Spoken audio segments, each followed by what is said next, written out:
요한복음 13장 26절에서 30절 말씀을 다 같이 봉독하시겠습니다. 예수께서 대답하시되 내가 떡 한 조각을 적셔다 주는 자가 그니라 하시고 곧 한 조각을 적셔서 가롯 시몬의 아들 유다에게 주시니 조각을 받은 후 곧 사탄이 그 속에 들어간지라.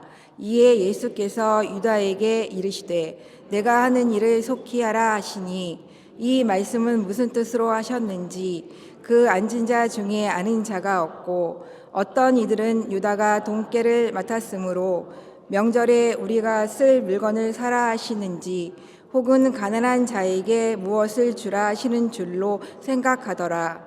유다가 그 조각을 받고 곧 나가니 밤이러라. 아멘. 다 같이 한번 말씀의 제목을 따라해 주시길 바랍니다. 유다는 피해자인가 가해자인가? 유다는 피해자인가 가해자인가? 1985년 9월 7일 오클라호마 시티에서 16살 된 숀 셀러스라는 소년이 친구와 함께한 가게에 들어갑니다. 숀은 점원과 대화를 잠시 나누다가 권총을 꺼내서 점원의 머리를 쐈어요. 머리에다가 3방을 쏘고 점원을 죽이고 친구와 함께 웃으면서 유유히 그 가게를 빠져나왔습니다. 그 다음에 3월 어느 날 밤, 그때까지 이 숀이 16살짜리가 강도 행각을 했을 거라고는 세상 사람들이 생각지도 못했어요. 그때 당시에 무슨 CCTV가 있었던 것도 아니고, 그리고 가게에서 훔쳐간 것도 없었어요. 그냥 점원만 죽이고 나왔어요. 그리고 그 다음에 3월, 그날 밤에 마치 무슨 예식을 거행하듯이 자기 방에 켜두었던 2개의 촛불을 끄고는 살며시 방을 빠져나와서 그의 부모가 자고 있는 방으로 숀은 들어갑니다. 잠들어 있는 아버지와 어머니를 조용히 내려다보던 그 숀은 권총을 꺼내서 부모님의 머리를 쐈어요. 그러고는 강도가 든 것처럼 집을 위장했습니다. 이번에도 거의 완전 범죄가 될 뻔했지만 그가 다니던 학교 교장 선생님이 그가 쓴 장문을, 글짓기 하는 그 장문 에세이를 경찰에 넘기면서 그가 붙잡히게 되었습니다. 그가 쓴 에세이, 그 장문에 이렇게 글이 써여 있습니다. 사탄은 나로 하여금 다른 사람의 유익보다는 자신의 유익과 쾌락을 위해 사는 법을 가르쳐 주었다. 내가 이제 왜 다른 신을 섬기겠는가? 나는 자유하다. 나는 아무런 가책도 없이 사람을 죽일 수 있다. 나는 어떤 말로도 묘사할 수 없는 공포를 보았고 쾌락을 경험했다. 재판에서 변호사는 이 16살 된 소년이 자신의 의지가 아닌 사탄에게 사로잡혀서 그런 살인을 했다라고 변호했어요. 변호사의 변론에 의하면은 셀러스가 사탄 교회를 다니기 시작하면서 악령을 부르는 예식에 참여했고 실제로 악령을 부를 수 있게 되었다라는 것입니다. 그래서 그가 부른 악령이 그를 사로잡으면 자기도 모르게 사람을 죽이게 되기 때문에 그는 악령에 의한 피해자이거나 아니면은 적어도 해리성 정체감 장애, 즉 다중인격을 가지고 있는 장애, 일종의 정신분열증을 앓고 있는 환자라고 변호했습니다. 판사는 그 변호인의 변호를 듣고 그가 사탄에 사로잡혀서 그런 일을 저지를 수밖에 없음을 인정했습니다. 판사가. 그럼에도 사형 언도했어요. 사탄이 사람의 몸에 들어와서 개인의 의지와는 상관없이 행동을 하게 한다면 그 행동을 한 사람은 가해자입니까? 피해자입니까? 판사도 인정했어요. 피해자라고. 만일 피해자라고 생각할 수 있다면 가룟 유다의 경우는 어떻게 봐야 합니까? 오늘 요한복음 13장 2절 말씀입니다. 마귀가 벌써 시몬의 아들 가롯 유다의 마음에 예수를 팔려는 생각을 넣었더라. 예수님께서는 요한복음 13장 21절에 너희 중 하나가 나를 팔리라 라고 말씀하셨어요. 그때 요한은 그게 누굽니까? 라고 물었을 때에 주님은 이런 대답을 하셨습니다. 요한복음 13장 26절 27절 말씀입니다.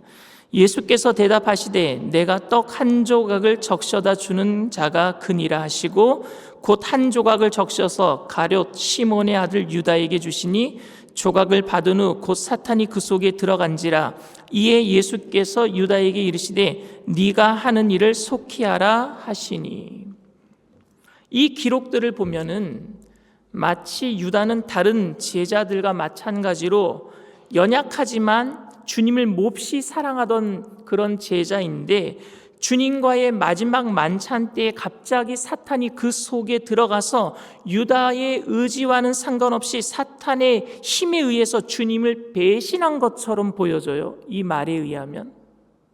만일 그렇다면 유다가 예수님을 팔 때는 제정신이 아니었을 겁니다.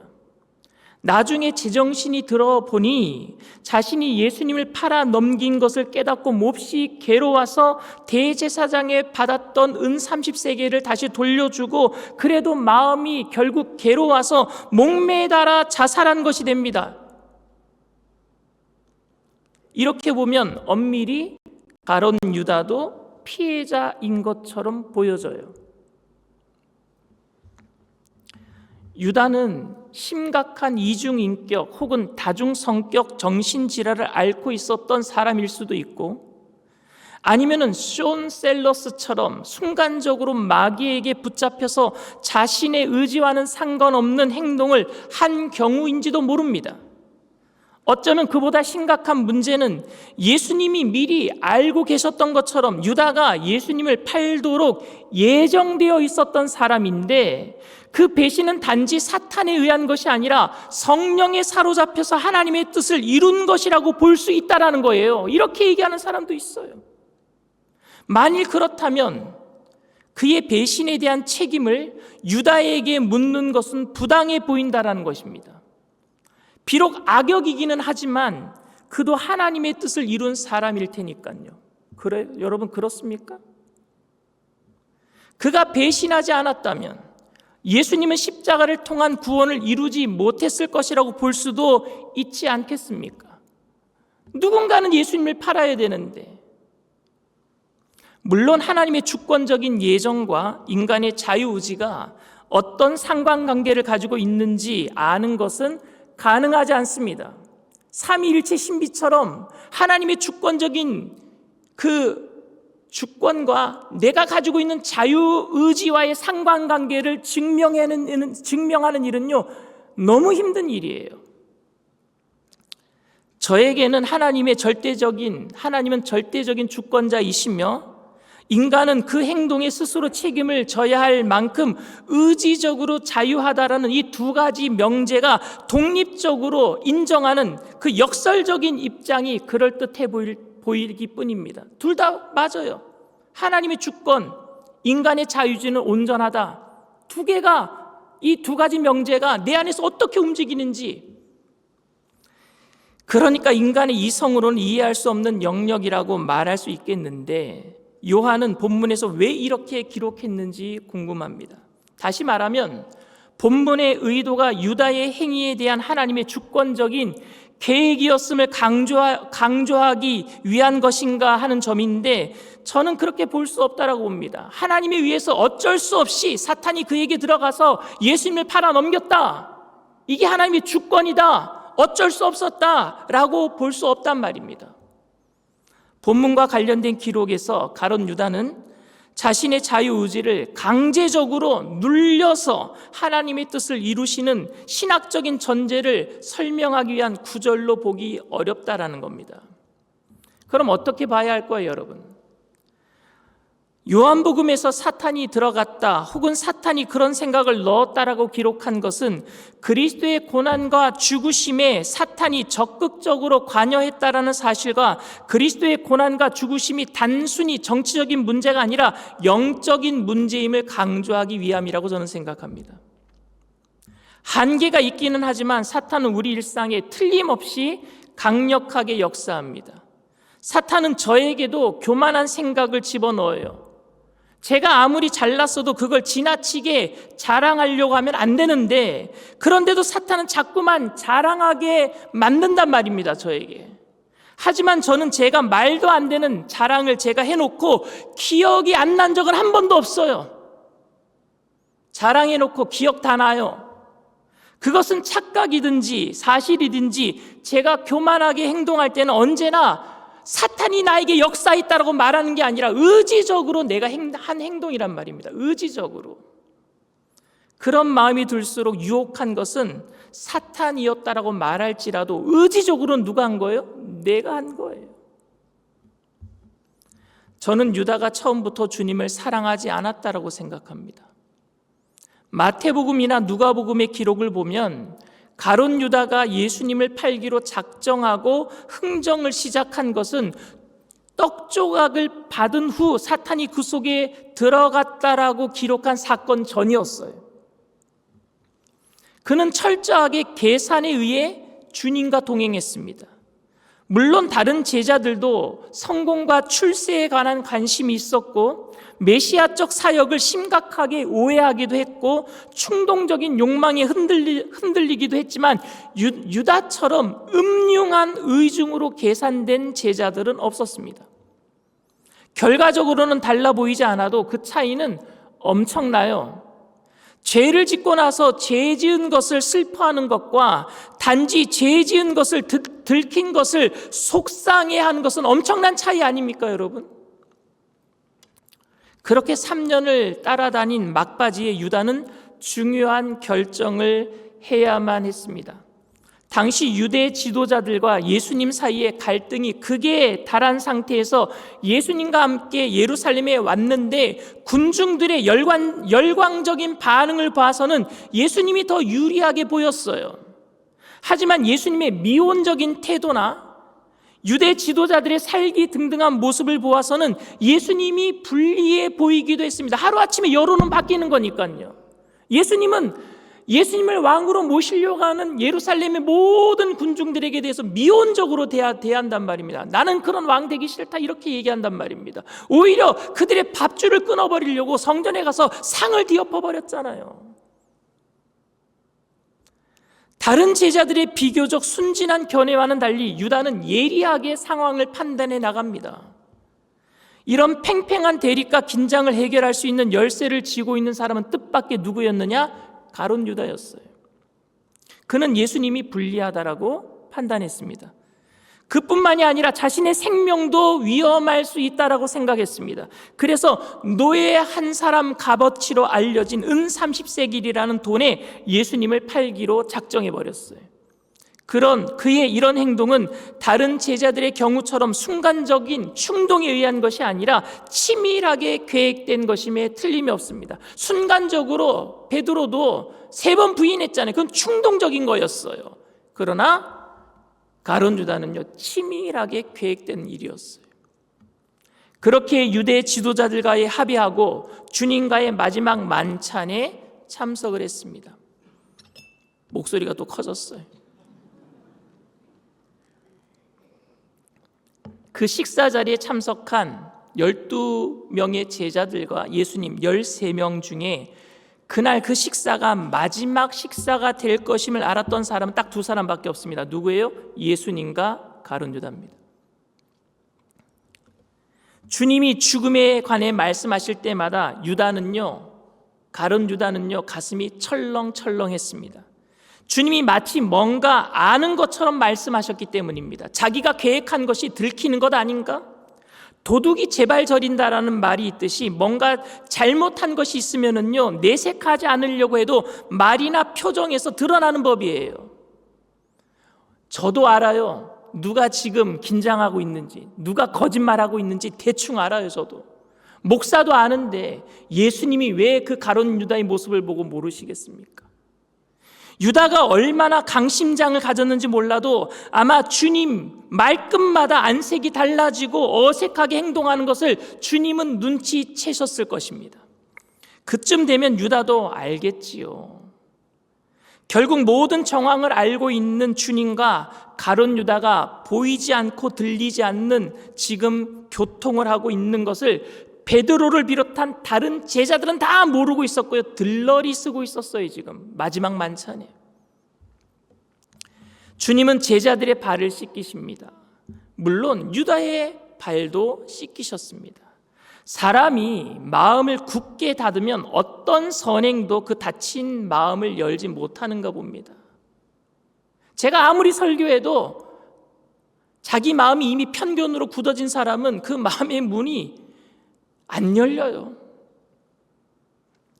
예수님이 선생으로서 제자들의 발을 씻기자 제자들이 너무 당황해서 몸둘 바를 모르고 있는데 주님이 친히 섬김의 본을 보이심에 모두 몹시 감동해서 어쩔 줄 몰라 하는데 이때 가장 감동받고 찔림받아야 할 사람이 사실 유다 아닙니까?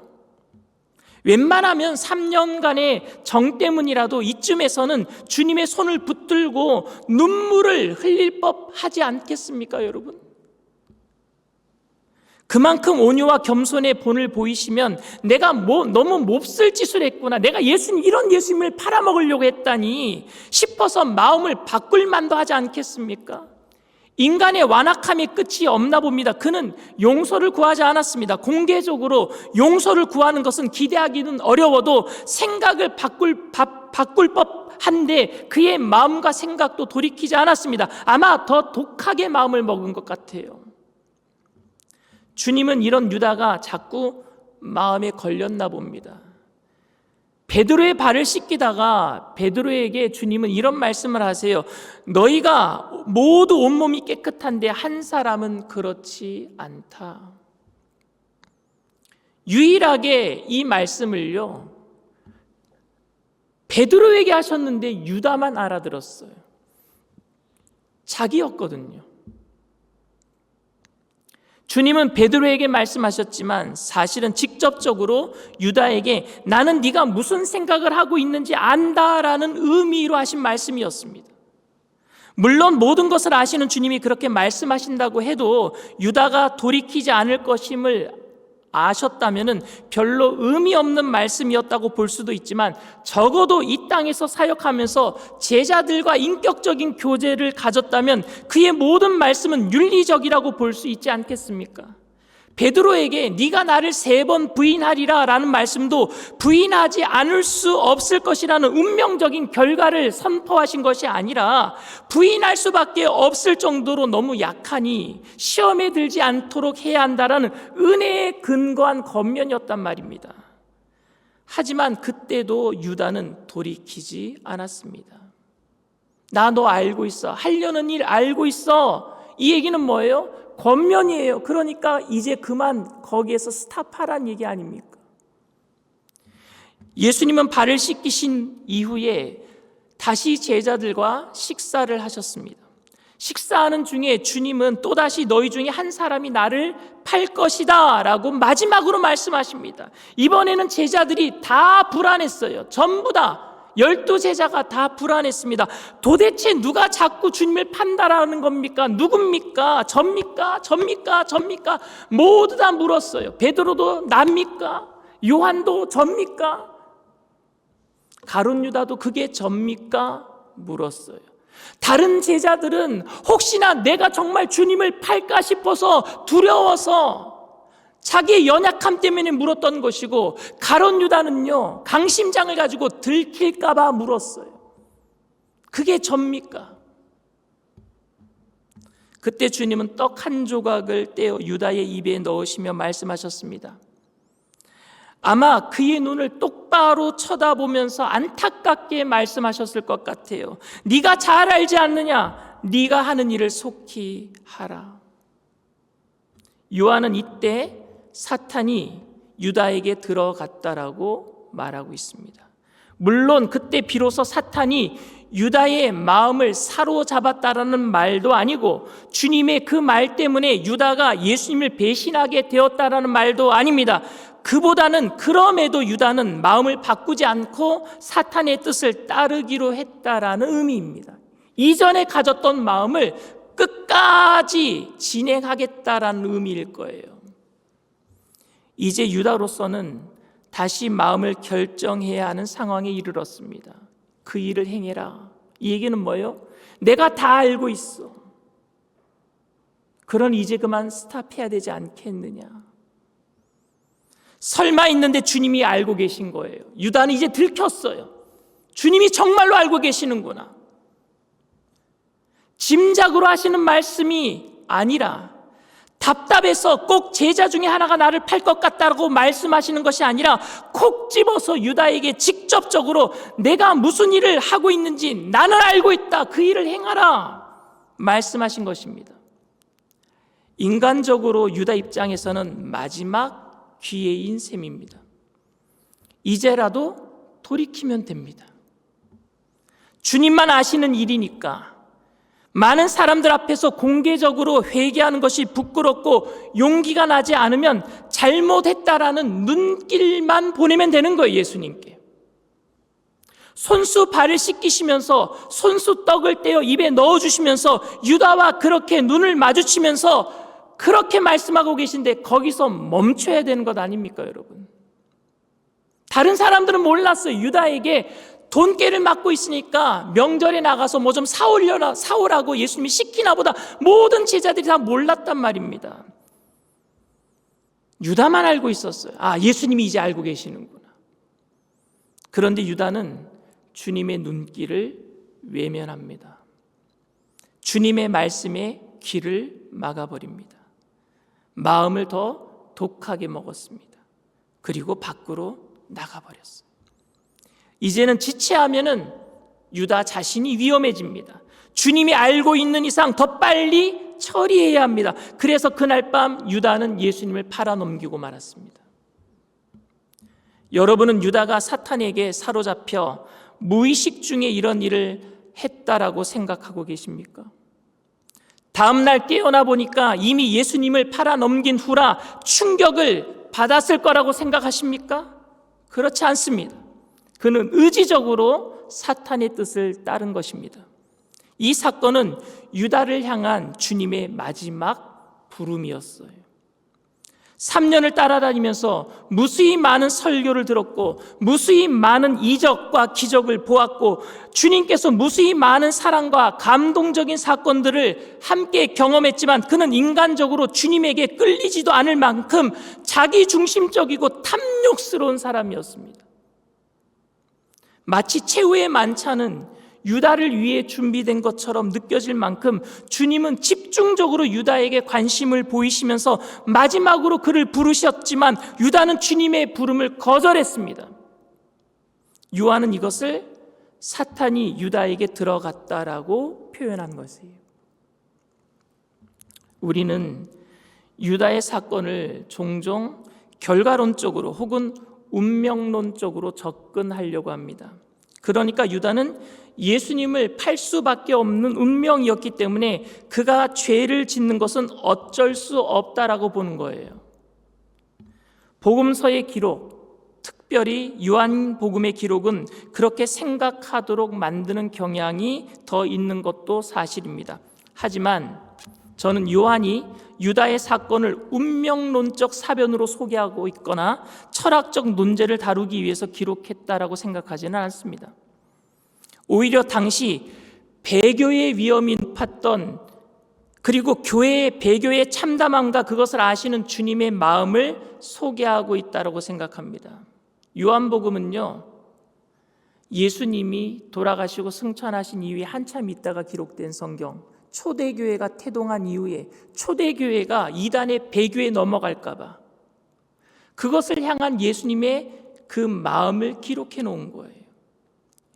유다처럼 그렇게 사탄에 넘어가지 말자라고 기록해 놓은 거예요. 유다가 돌이킬 수 있었는가 없었는가 가능성을 논하는 것이 아니라 배교의 위험과 이를 바라보는 예수님의 마음 끝까지 끝까지 권면하고 계시는 예수님의 마음을 우리에게 소개하고 있는 줄 믿습니다. 내가 알고 있어. 너의 연약함 알고 있어. 지금 넘어지려고 하고 있잖아. 근데 지금이 돌이킬 때야. 주님의 마음을 우리에게 알려주고 있는 줄 믿습니다. 우리 중에 유다와 같은 사람은 없을 거예요. 예수님을 팔아먹는 사람은 없을 겁니다. 하지만 우리도 끊임없이 죄의 유혹을 받고 있다는 점에서 유다와 크게 다르지 않습니다. 그러나 우리가 비록 오랫동안 주님의 눈길을 피하며 살았다라고 할지라도 유다와 달리 지금 우리는 주님의 부르심에 응답하여서 회개하고 주님께 돌아온 줄 믿습니다. 주님을 영접하고 하나님의 자녀가 되어 살아가는 사람들에게도 그런데 죄의 유혹은 끊임없이 다가옵니다. 주님을 알면서도 주님의 눈을 피하여서 지속적으로 범하는 죄들이 항상 그 삶을 불안하고 부끄럽게 만드는 경우가 허다할 겁니다. 예배에 나와도 죄책감으로 예배드리는 분들도 있어요. 내가 오늘 무슨 죄를 지었는지 다른 사람은 몰라도 주님은 아시고 나는 아니까. 최후의 만찬에 주님이 알고 유다만 아는 것처럼 우리는 이런 죄들과 치열하게 싸워야 될 줄 믿습니다. 이 싸움을 위해 기억해야 할 사실이 있습니다. 우리가 범죄한 죄 중에 사탄에게 그 책임을 전가시킬 수 있는 죄는 하나도 없다라는 거예요. 사탄이 나에게 들어왔기 때문에 내가 이런 죄를 지었습니다. 할 수 없단 말입니다. 유혹은 할 수 있어도 죄는 내가 짓는 거예요. 불가피해 보이는 어떤 상황에서도 얼마나 간교하게 사탄이 우리를 유혹하든지 결국 죄는 내가 짓는 거예요. 의지적으로 내가 짓는 거예요. 사탄이 우리로 하여금 죄를 짓도록 했다라는 말은 강제적으로 우리의 의지와 반하여 행동하도록 만들었다는 말이 아니라 유혹했다라는 말뿐이에요. 유혹했다는 말뿐입니다. 사탄이 우리보다 훨씬 강한 것은 사실이지만 아무리 강해도 사탄이 할 수 있는 일은 유혹밖에 없어요. 유혹할 수밖에 그것밖에 없어요. 그때 사탄이 유다에게 들어갔다라는 말은 죄를 향한 확고한 그의 의지를 보여주는 말일 뿐입니다. 사탄은 우리의 의지에 손을 대어서 강압적으로 우리가 원치도 않은 일을 하도록 만들 수는 없어요. 절대 그럴 수는 없습니다. 만일 그럴 수 있다면 저는 적어도 그래서 짓는 죄에 대한 책임은 우리에게 없을 거라고 저는 하나님께 따지고 싶어요. 만약에 그렇다면. 그렇지만 우리는 죄를 짓지 않을 수 없는 본성을 가지고 있더라도 동시에 무슨 죄든지 이길 수 있는 의지가 있는 줄 믿습니다. 그 의지도 우리에게 있단 말입니다. 돌아보면 무슨 죄든지 안 지을 수 있었단 말입니다. 돌아보면 약해서 쉽게 지기는 하지만 절대로 안 된다라고 생각하고 포기할 싸움은 아무것도 없어요. 그렇게 살면 재미없을 것 같고 망할 것 같고 모욕과 멸시를 당할 것 같아서 죄를 짓지 않고는 살 수 없다라는 말에 너무 쉽게 싸움을 포기하지 말아야 될 줄 믿습니다. 너만 그렇게 잘났나? 너만 그렇게 깨끗하냐? 너만 그렇게 거룩하게 사냐? 세상 사람들 다 그렇게 사는데 너만 그렇게 예수 그렇게 믿냐? 그 말에 여러분 포기하지 마세요. 몸부림치다가 결국은 쓰러지고 다시 죄의 수렁에 빠진다 해도 우리는 다시 일어나 싸워야 합니다. 무능과 연약 그리고 죄악과 부패에도 불구하고 우리는 그리스도의 은혜를 입은 자들이기 때문에 그래요. 은혜 때문에 일어나는 거예요. 저는 가룟 유다의 배신을 종종 하나님의 예정이니 사탄에게 사로잡힘이니 하는 말로 추상화시키는 말을 들을 때마다 죄의 본질을 왜곡시킨다라고 생각합니다. 적어도 오늘 말씀에서 주님이 너무 안타깝고 답답해서 유다에게 하신 말씀들을 이제 우리도 깊이 새겨봐야 될 줄 믿습니다. 사랑하는 성도 여러분, 죄의 유혹과 끝까지 잘 싸워냅시다. 끝까지 우리를 포기하지 아니하시고 기회를 주시는 주님의 사랑의 음성에 우리의 마음 문을 열어 주님의 사랑의 말씀 때문에 녹아지고 깨어지는 통회와 자복이 결국 우리를 한없는 기쁨과 사랑의 감격으로 이끌고 가게 될 줄 믿습니다. 주님의 사랑의 음성에 오늘도 나의 생각과 고집을 내려놓고 주님, 제가 잘못했습니다. 그리고 주님의 품에 안기는 저와 여러분들 다 되시기를 주님의 이름으로 축원을 드립니다. 주는 완전합니다. 우리 찬양 드리겠습니다.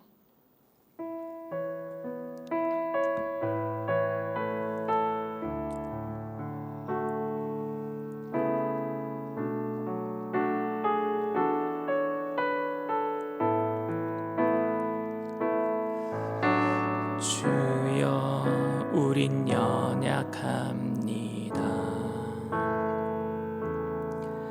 우린 오늘을 힘겨워 합니다. 주 뜻 이루며 살기에 부족합니다. 우린 연약합니다. 주여 우린 넘어집니다. 주여 우린 넘어집니다. 오늘 하루 또 실수합니다. 주의 긍휼을 구하는 죄인입니다.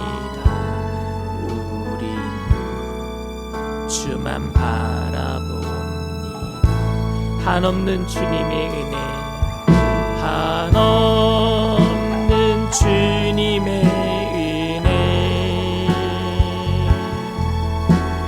온 세상 위에 넘칩니다. 가릴 수 없는 주 영광,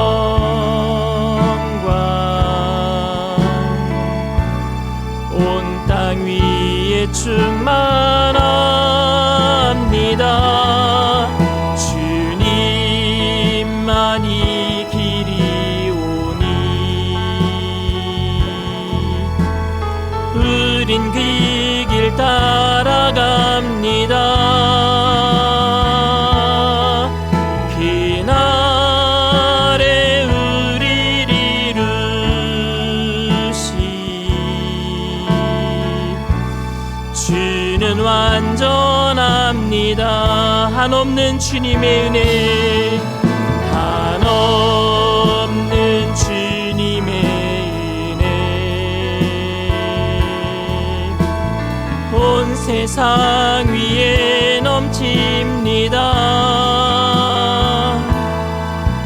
가릴 수 없는 주 영광,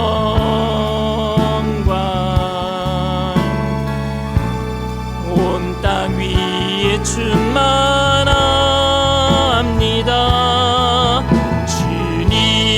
주님만이 길이 우린 그 길 따라갑니다. 그날에 우리를 이루시 주는 완전합니다.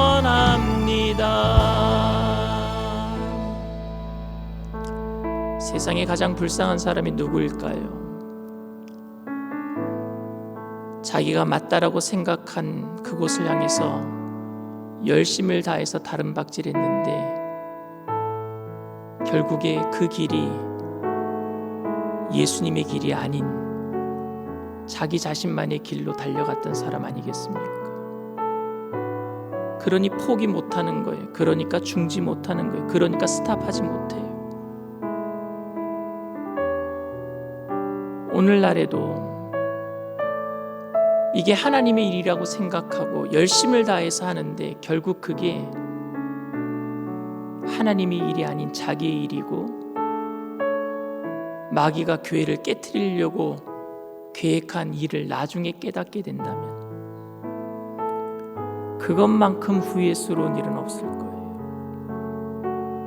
주님은 시시각각으로 말씀을 통해서 우리에게 이제 그만 내가 안다 말씀하실 텐데 그때에도 포기하지 못하고 계속 그 길을 가게 만드는 것이 결국에 내 의지이고 그것 때문에 요한은 그때 사탄이 비로소 들어갔다 이렇게 얘기하는 거예요.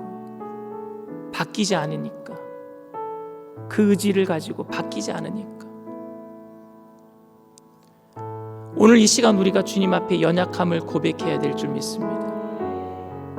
주님이 말씀하실 때 가라 하면 가고 서라 하면 설 수 있는 사람 되게 하여 주시옵소서. 우리 교회가 주님의 말씀대로 움직이는 교회 되게 하여 주시옵소서. 우리 모든 재직들이 주님의 말씀에 민감하게 반응하는 재직들 되게 하여 주시옵소서. 우리 모든 성도님들이 그 주님의 말씀에 목숨 거는 성도들 되게 하여 주시옵소서. 우리 교회가 그 주님의 말씀에 날마다 열매 맺는 실천하는 교회 되게 하여 주시옵소서. 우리 주님 세 번 부르고 통성으로 일어나실 수 있는 분이 일어나서 다 같이 기도합니다.